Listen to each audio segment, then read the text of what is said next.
Hello, YouTubers. I'm Nyarai, and this is Ruben to my right and Eddie to my left. We are the Goldman Communications team. We are discussing a very interesting topic today, and we want to share it with you. So there's an article in Bloomberg. Here's the headline. Crypto world rocked after longtime advocate backpedals. Now, let's dig deep into it and we're just going to go straight ahead and eat into it. In the dark day of crypto, when one of the best known platforms offering peer-to-peer trading, more in line with the original vision for Bitcoin than centralized exchanges, will start asking users for personal information. Right. So the CEO is called Eric, pardon me, I can't pronounce the name, Voya of the cryptocurrency. I don't know. Yeah, let's call him Eric V. Okay. Eric V. Eric V. Gotcha, Eric. And the exchange is called Shapeshift AG. Right. So they are now requiring personal information to be collected or harvested, and it's going to become mandatory, right? And they're saying it seems like an about face for the platform, which Voya says was known for the exchange without accounts. So now you're going to need to open an account with them and register with them. And a lot of people are giving him grief over that. Yeah. What do you guys think? Well, most people in the cryptocurrency space are fixed on the old school way in the cryptocurrency space, to say the way Bitcoin started with, it's centralized, it's anonymous, it's peer-to-peer. Let's not touch that. People are very sensitive about that. They don't want you, they don't want you getting into what they really believe in, which is decentralization. Right. And so they feel betrayed because those were one of the platforms, even myself, when I mentioned those decentralized platforms that are staying true to what cryptocurrency really stands for, I would look at that. But I'm actually for what they're doing. I will mention my points as we get forward into it, but I think I'm with you on that one. You're with me on that one too, right? Yeah. So, but I think, they might be justified in what they're saying, giving him grief, because that's what he rode on. That's how he got most of his traffic, from saying, you know what, we're centralized, we will not take your information, we will not do this. Then you got the people, then people will feel betrayed if you then turn. Okay. Yeah. Interesting. So the article also says that they declared this move as the end of Shapeshift. Do you agree? Well, the end, it depends how you're defining the end. Perhaps it's going to be a significant enough transformation that to some people, as Eddie was saying, it won't look like it did before. So in that way, you can call it an end, that it will now cease to be what it has been for a long time. Yeah. But in some respects, you can say that it was inevitable.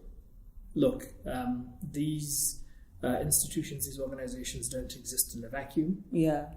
They have to, follow the law.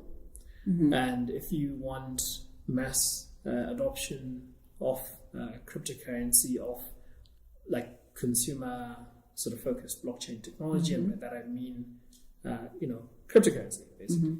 If we want that, we have to comply with the law. There's no way around it. Yeah. So either you make it a public enough thing where people are going to, calling the politicians, their representatives in Parliament, in the House of Representatives, and the Senate in America, to change the law, which seems at this point highly unlikely to me. I don't think it's going to be a big enough political issue, given all the other things that are happening in the world. So the straightforward thing for me is that they'd have to change. They'd have to sort of comply and dance to the tune. I have a quotation here that says, okay, let me start from the beginning. Shapeshift is making the move after users requested account-related features such as email notifications, and it's exploring the ability to tokenize loyalty programs. And as the company recognizes the need to be prudent and thoughtful in our approach as we navigate the regulatory environment, according to the blog post. So just to add on to what you're saying about them needing to comply, it seems like, not that it seems like, there is a significant amount of pressure on cryptocurrency exchanges from regulators, from governments, because it's a space that is still, like the framework that regulates it is still underdeveloped. There's a lot that needs to go into it to protect retail investors. Yeah. And so because of that, I think Shapeshift is taking that stance to at least try and comply with the very basics and also cater to the needs of the users that want email notifications and, you know, all those things, of which you can't have those if you're not registered. If they don't have your information, they don't know where to contact you. Yeah, it's what I think is they've grown over the time from when they started. They've grown a great deal, but they've reached a point where, you know, it's just stagnant. Yeah. And in this tech field, you need to be constantly developing. You need to be constantly changing, staying relevant, keeping up with the times. And sometimes you're limited with, I don't know how we can put this word, trying to keep up appearances will sometimes limit you.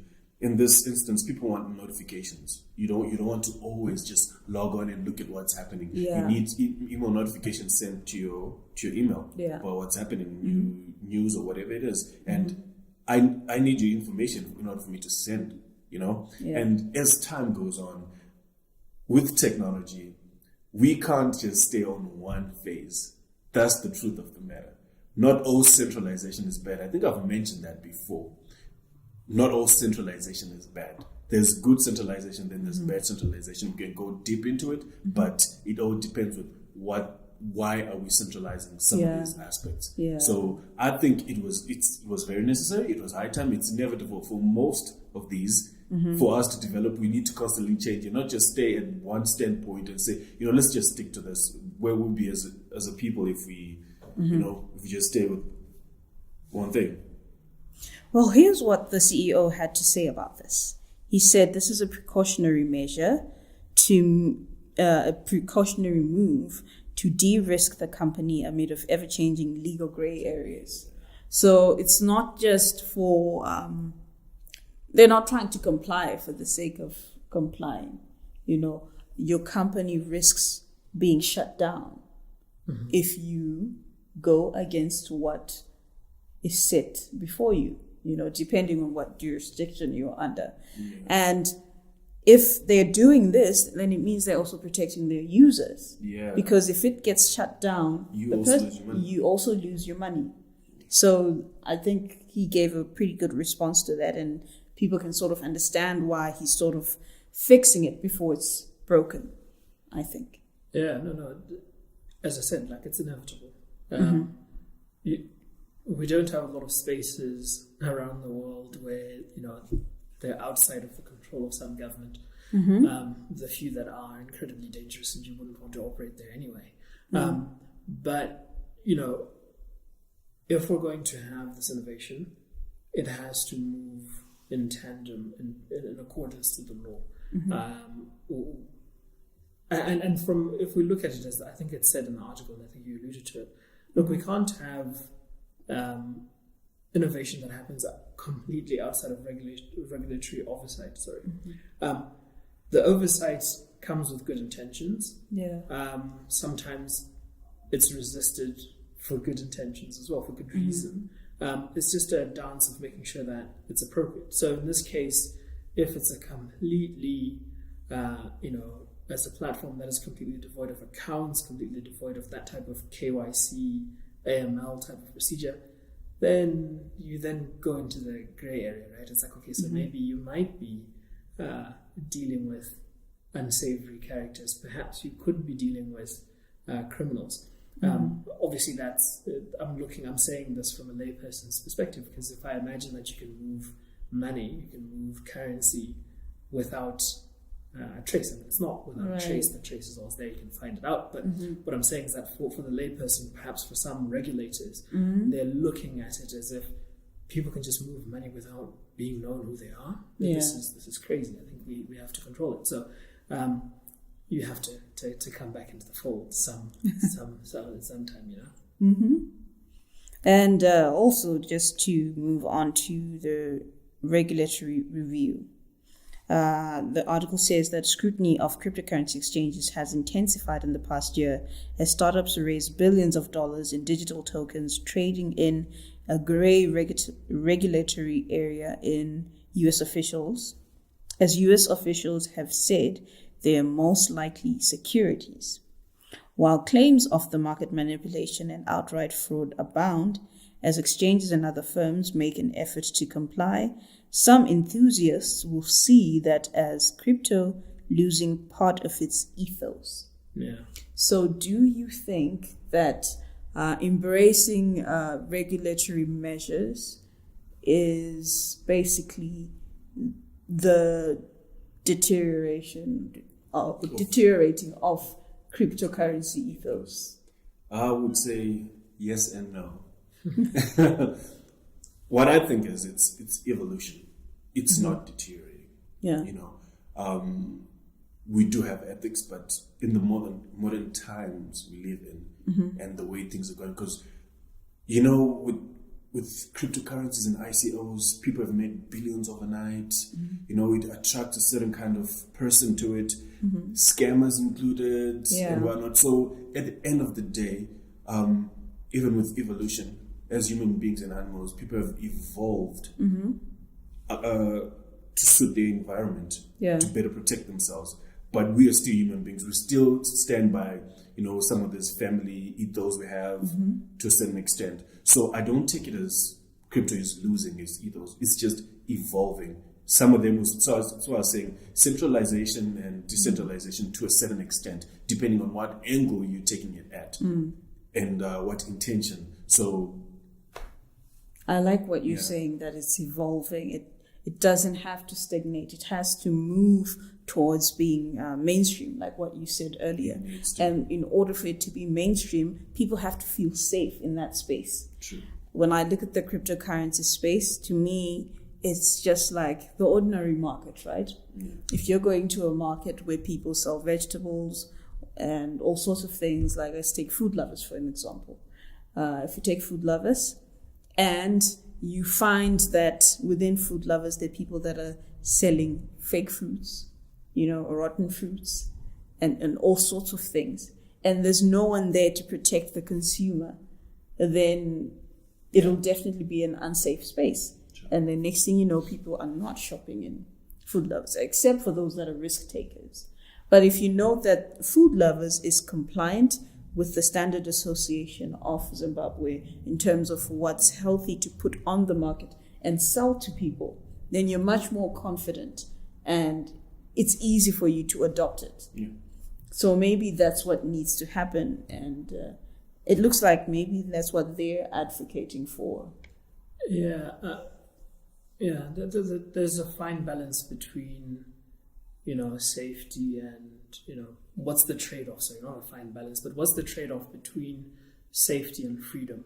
This is a sort of political philosophy question that has troubled people for a long period of time, because sometimes when we want safety, we allow government to encroach into our private space. So no doubt, I think if you look at the early literature of Bitcoin in terms of how it was marketed to specific groups of people, there's a libertarian community that welcomed this idea. It wasn't an idea, it was an ideal, to have completely decentralized. There's no central authority. So, there's that community, and maybe those are the risk takers that you're alluding to with your example there. But also, as Eddie was saying, look, if we want to get mainstream, and we want to get some other types of finance, big money, institutional investors, then we sort of have to accept that regulatory environment, because the existing laws dictate where pension funds can go and where they cannot go, where insurance funds can be invested and where they cannot be. Yeah. So, if we want to attract that type of capital, I think we'd have to play ball. We'd have to play within the rules. Now, perhaps that comment for me is like more about just cryptocurrency in general. Specific to this exchange, though, it's a tricky one, because there is a space. If the regulatory environment allowed it, I think there is a space, there is a place for this type of service where people who want to play on the bleeding edge, as it were, perhaps they should be allowed sort of a sandbox where they play, as long as the other institutional investors aren't going to play there. Then part of me thinks, why not? Okay. Let there be that that leading edge, that people who want to play there in that unregulated space where they're allowed to do so. Okay.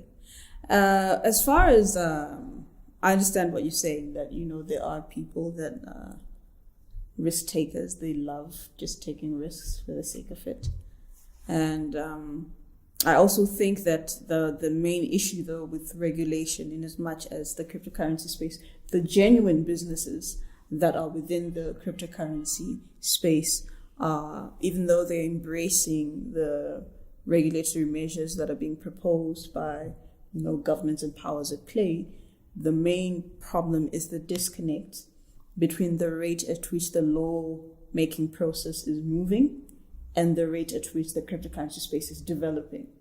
So if I'm to, for example, come up with legislation to perhaps, try and regulate tokens and ICOs, right? You have a situation, I think you've mentioned this before, where now you have certain ICOs claiming that, no, these are not securities. Yeah. They're trying to evade that. Yeah. And because there's no legal framework to, throw the book at their face and say, hey, shut down, what you're doing is illegal. It's going to take time for me to go back again and try and modify that legislation so that it can control or regulate that. Yeah. So there's a major issue there, because lawmakers are going to have to be busy if they have to keep up with this, because the truth of the matter is the cryptocurrency space evolves just like that. Like, it moves, it changes so fast. I mean, look at the way we're constantly reading stuff. So imagine if people that are not even well versed in that area have to constantly keep up with who's doing what, and then how can we stop them? It's going to take years, I think. You know what? At the rate at which cryptocurrency is moving, it's disturbing the status quo. Like, the powers at hand need to keep up with cryptocurrency. That's the point they're going to have to reach. And previously, we would have to wait for them to take their time, to pass legislation, this and that. But with the way crypto is moving, if they don't keep up with it, the bus is going to move. The bus is going in. So it's like they're chasing. So they have to now. Now, I think it's going to be a situation where they are now chasing crypto so that they keep up with the trend. Because if they don't, they lose power. So if they want to have power, so some sort of control measure, they need to keep up with crypto. That's the good thing about blockchain, because we'll all be watching. Back in the day, it's all hidden. We don't know what's really going on. But if they try to take advantage of the situation on blockchain, we can see exactly what's happening.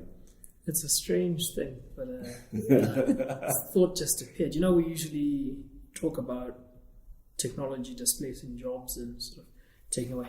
This is a massive opportunity for regulatory officials, because clearly they're going to need to hire more people, perhaps younger people as well, who understand what the technical developments happening in finance. I'm not trying to allege that all the people do not, but certainly regulators are going to have to increase their labor force to monitor the field.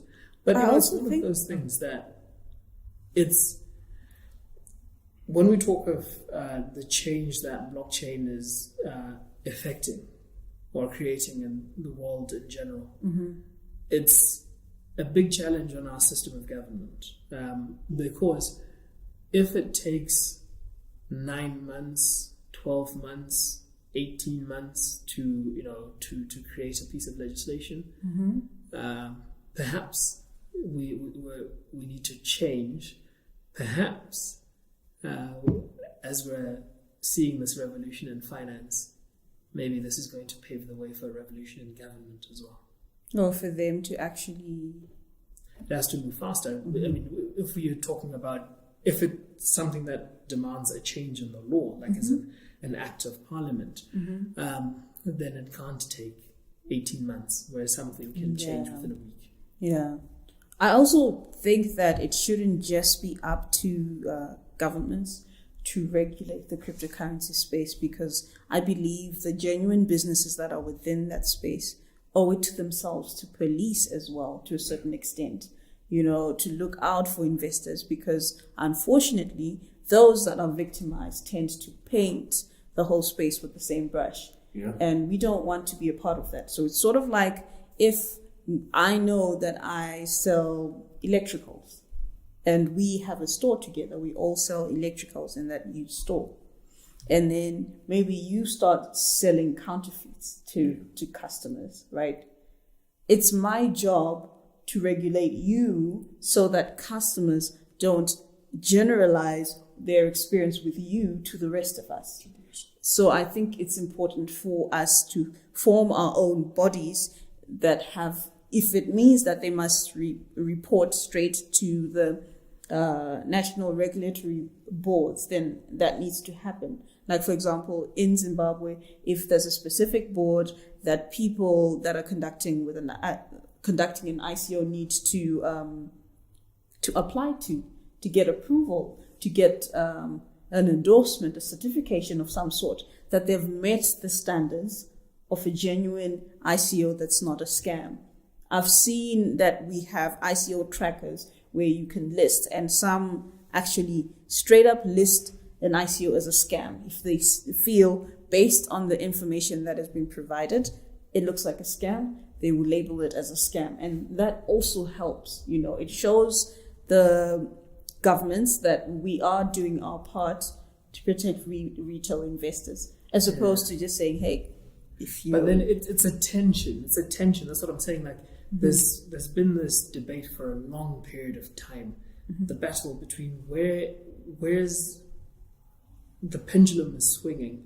It's like freedom and safety or security. Yeah. Security comes with the trade between the two is, okay, where's the ideal place? How much freedom do you give up for safety? Yeah. Because if I want to conduct an ICO and I have to apply to some regulatory body, then, human beings being what they are, you get into this whole dangers of corruption, you get into this whose friend, do you know this person, did you go to university with them, what sort of relationship do you have with them? And we move away from the sort of almost zero friction world of that blockchain and cryptocurrency promises, right? It's supposed to be, an ICO is, guys, there's this fantastic thing that I want to do. Yeah. There's this change that I'm seeking to make. Do you want to be part of the journey? Yeah. People who want to be part of the journey, come along. There's no other person. It's just you and I. It's a direct relationship. Yeah. Now, once we introduce boards, once we introduce, something like the SEC in America or whatnot, then that direct relationship. Before you know it, ICOs are being sanctioned. Yes. You can't trade with this country. Because what I think is we shouldn't get back to the old ways. What we need to do is have a sort of merger. Combine a blockchain algorithm with, some regulation made by people. so that they meet halfway, so that that human error, or that human consistency, which is corruption and greed and stuff, doesn't affect, because it has to work hand in hand with what we've programmed. Yeah. So no matter how corrupt I am, if it doesn't go along with what the smart contract says or whatever it is I've programmed says, it won't work either ways. So I was just about to say, you could, usually we talk Fair of smart contracts after the ICO. Yeah. We could actually have, in theory, I don't know how you could do it, but some sort of smart contract, some pre-ICO smart contract that says, okay, this is an ICO and you have to fulfill these requirements. If you don't, then the whole thing collapses. Yeah. So maybe you could do it. That's a very good point. Yeah. Okay, I never thought of that. We seem to be out of time. We hate to leave you. But if you liked this video, remember to give it a thumbs up. Subscribe to our channel. We put out content on a daily basis. Interesting stuff. For those of you that are watching us for the first time, please do subscribe and click the notification bell if you want to know when we upload new content. And until next time from us, bye.